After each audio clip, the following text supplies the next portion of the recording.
This is chapter 15 of the Initiate, Some Impressions of a Great Soul by Cyril Scott. And the name of this chapter is The Self-Imprisonment of Mrs. Burton.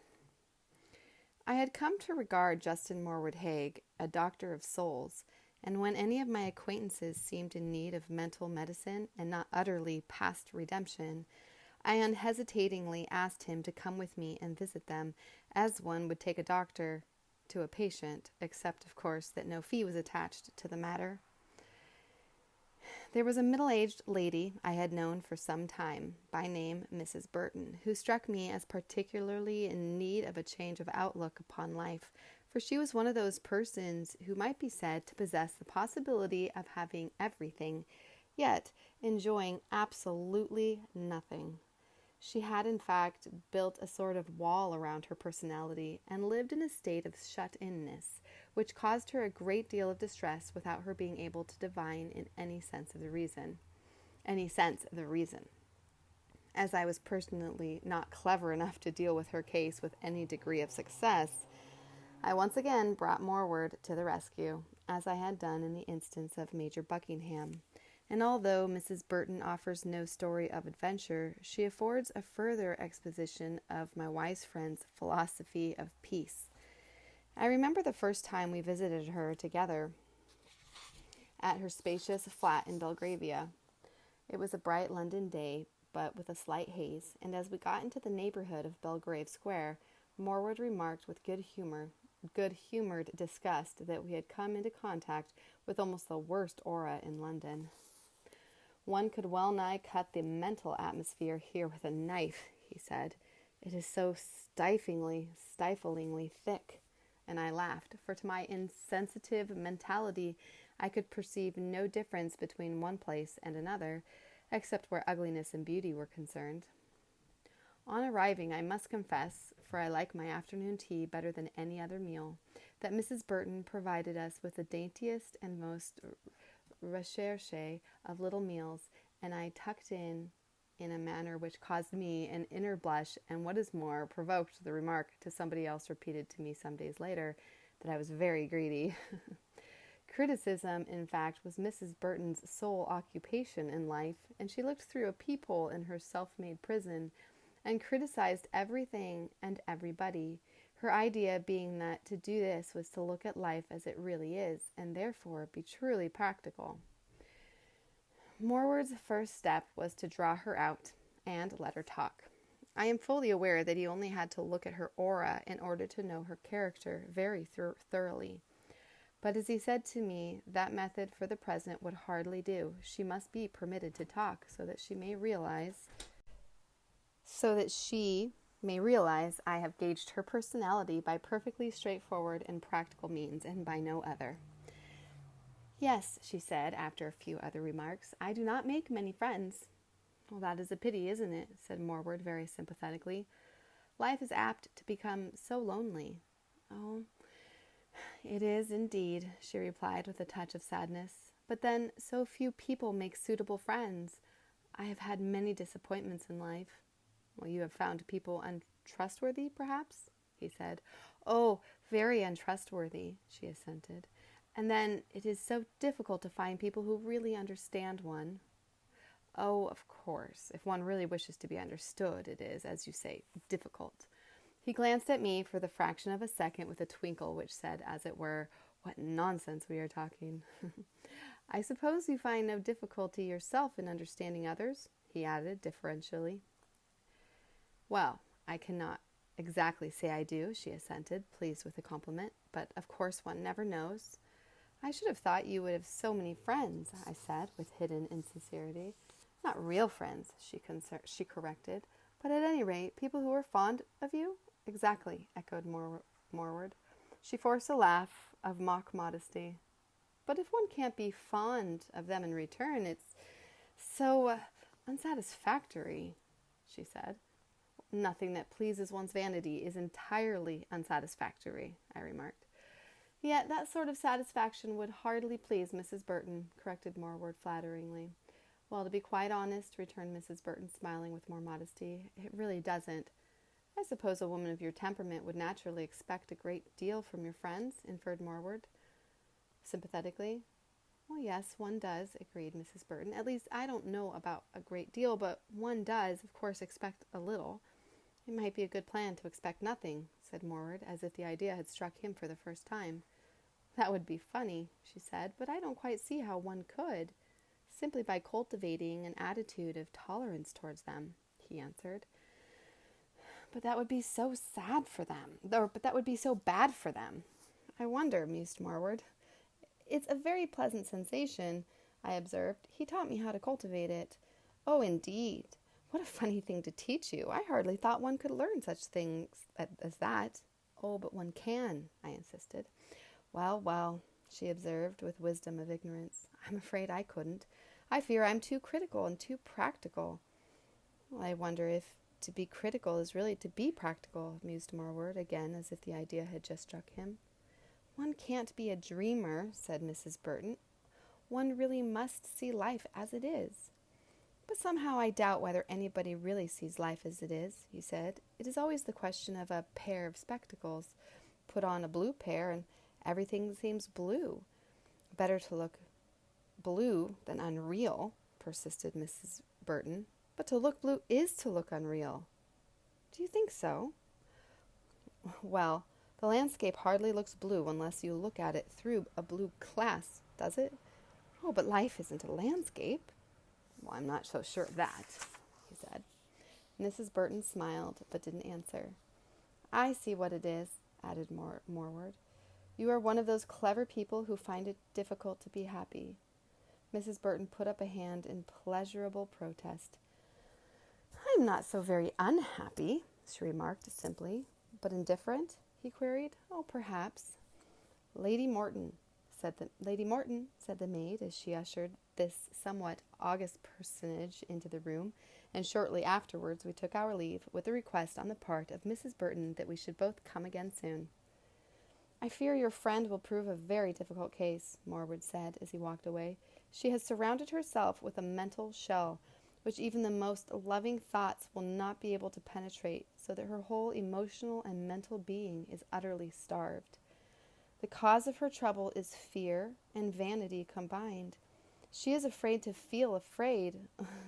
She is afraid to feel, afraid of the slightest rebuff, afraid of life altogether, and I see little hope of her emerging from her prison house in this incarnation, unless something very unexpected happens. Well, what, for instance? I asked. Well, a very deep and passionate love affair, he said. Good heavens, I laughed. Well, that is the only thing, he insisted. Her aura is a mass of gray depression, that means, and it will need a very strong wave of emotion to dispel it. I think you said she was a widow, and I take it she is about 45? She is, therefore, between the dangerous age and the very dangerous age, I laughed. As a matter of fact, I said, I don't think she is a widow. She has either separated or divorced her husband. I'm rather vague about her history.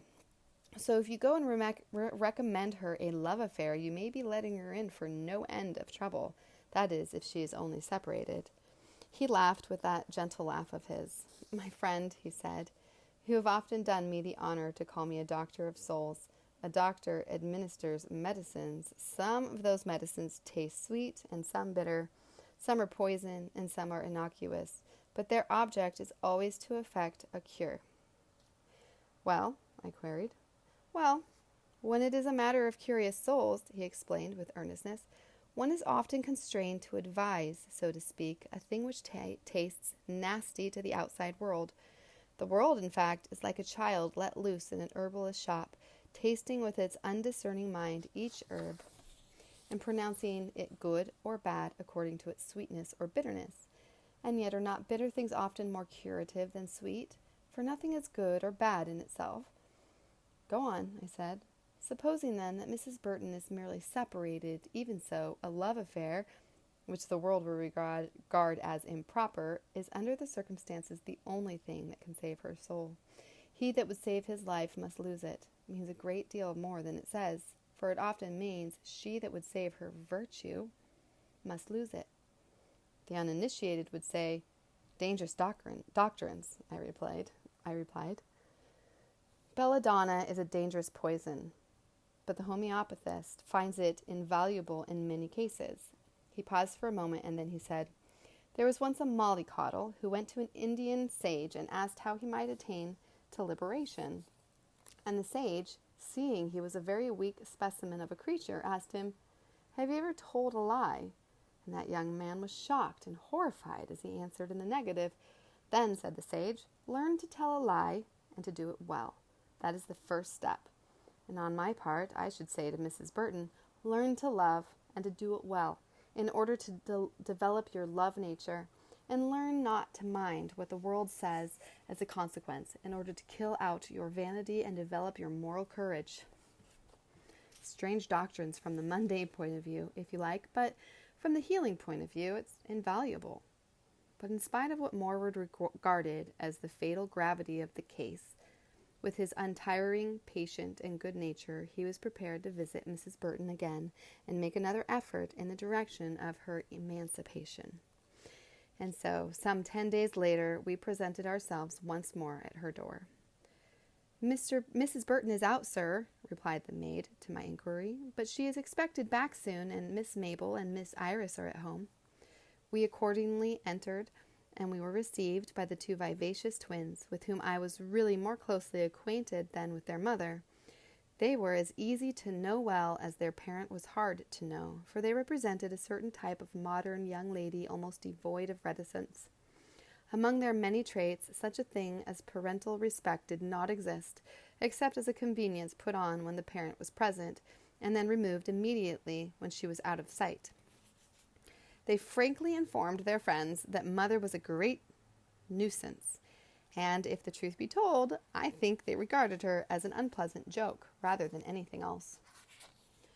After a warm and vivacious welcome, in which they both talked at once, Miss Mabel, I think it was Mabel, they are both so much alike, informed us that mother was paying calls, and she hates paying calls, and she loves doing things she hates. That is mother all over. Funny taste, isn't it?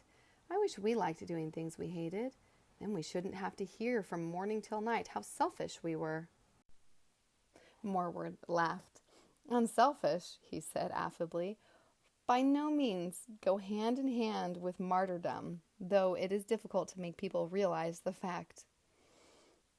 "Hooray!" said Miss Iris, clapping her hands. "We found another kindred soul." "What an adorable person," whispered Mrs. Mabel to me.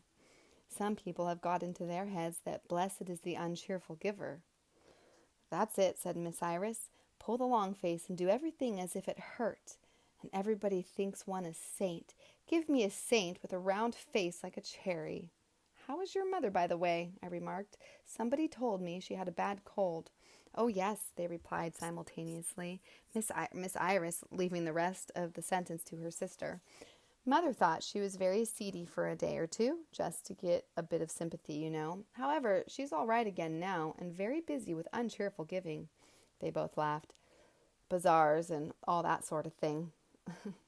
"I've heard wonderful things about you," said Miss Iris, turning to Morwood. "People say you turn the world upside down." He bowed, laughing. "It is easy to turn the world upside down in theory," he said, "because when a thing is round, nobody can tell which side of it is up, can they?"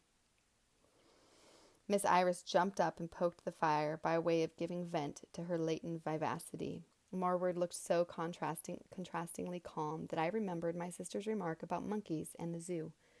"I see you take life happily," he said. "A happy person shows much wisdom." "Well, somebody has to be happy," she replied. "Mother takes life gloomily, so we have to make up for her. Mother seems to think everything is wrong. We think everything is right. It makes existence so much more fun." "There was a very wise man," he observed, "who said life is too serious to take seriously. Perhaps you realize the profundity of that axiom, so live up to it." "Perhaps we do," she said. "I suppose he meant life is so dull. One has to stick the fun into it oneself." "I see you are very perspicacious," he replied. "That is pretty much what it does mean." "One good mark for Iris," she exclaimed gleefully. "Have some more tea," said Miss Mabel to me, "and lots more to eat. We believe in nursery teas here, not in the strawberry to a cow sort of thing you get when paying a call."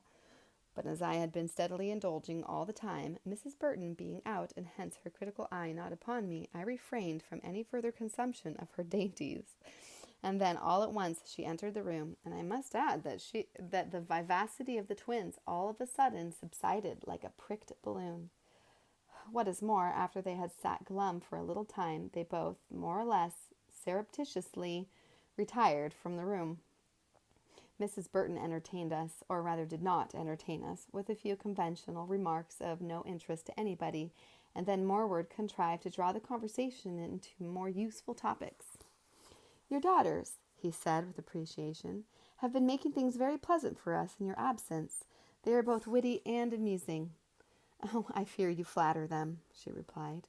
"Personally, I feel it would be a great advantage if they could develop a little more seriousness." "Well, that will come of itself as they grow older," he said. "At present, they have so much love in their nature that they are happy without being serious, as you put it. Love replaces the seriousness." "Love?" questioned Mrs. Burton. "Well, like most twins, there is great unity between them, and strange as it may sound, their love for one another, which has existed for many lives, is the cause of their being twins in this incarnation." He cast a look at me with that twinkle in his eye I knew so well, and it said, "Now, Will Shocker." "What a funny idea," remarked Mrs. Burton with disapproving incredulity. "Does it strike you as funny?" he asked sympathetically. "And yet it is so strange when we reflect that love is simply the principle of attraction, and that the whole universe hangs together through love. That is why love is the most important thing in the world." Mrs. Burton made no attempt to follow this idea, which she obviously regarded as sloppy. "I fear I can't see much love about them," she observed regretfully. "They seem to me sometimes deplorably selfish, and I am often obliged to tell them so. They have not learnt that sense of duty which makes it desirable to do good works." Morward obviously suppressed a chuckle. "Do you think good works are good?" he asked soothingly. "If performed merely as a duty? I do not see much merit in doing a thing one likes," she answered reprovingly. "Blessed is the cheerful giver," I said, with mischief in me. "Which means," he explained before Mrs. Burton had time to answer, "that good works done with love are of meager value, whereas very feeling of love towards others is a good work in itself, being as food to a hungry soul." Mrs. Burton looked as if she thought the world an ungrateful place. Here was a man telling her, as it were, that all the good works she had done were of meager value, whereas, in her estimation, the very fact of her feeling tedium in the doing of them was an added merit. "You both certainly have very strange ideas," she said impotently.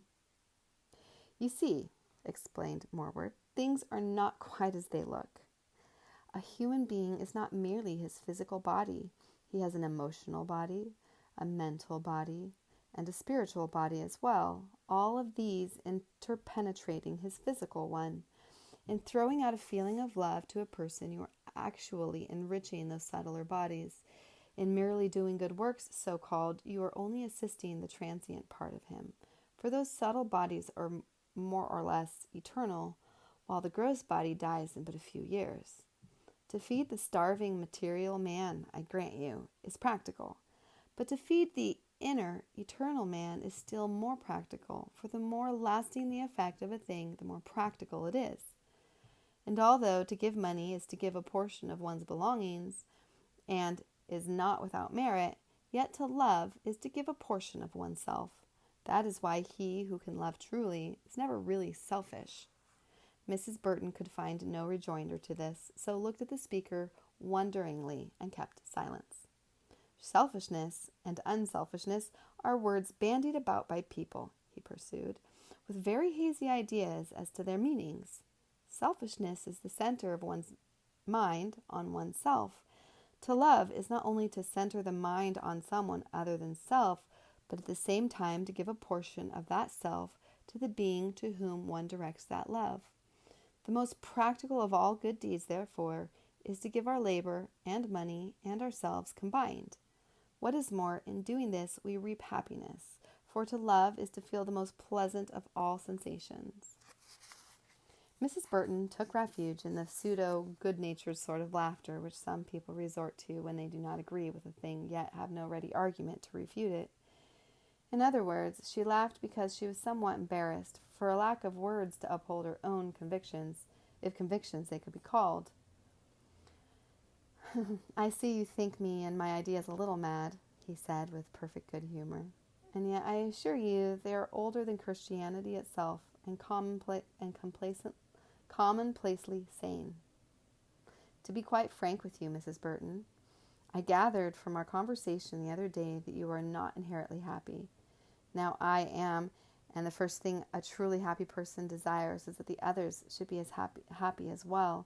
It is quite a commonplace wish, as commonplace as recommending a sick man a certain doctor because one has been cured by him oneself." Mrs. Burton laughed a little as she remarked, "You are very kind," but his intentions and manner seemed so solicitous and sincere that she genuinely felt a touch of gratitude and could not help showing it. "And what is your prescription?" she asked. "More fresh air," he said simply. "Around us all are wonderful plains of happiness, perceptible to those who open the window of the mind, and shut out to those who keep them closed." He paused for a moment and pondered. The shut mind is bound to feel unhappy, for in a small area a number of human sorrows may be herded together. But go out into the infinite and eternal, and how far apart are all human sorrows then? It is like getting out of a slum into the vastness of the sky and ocean.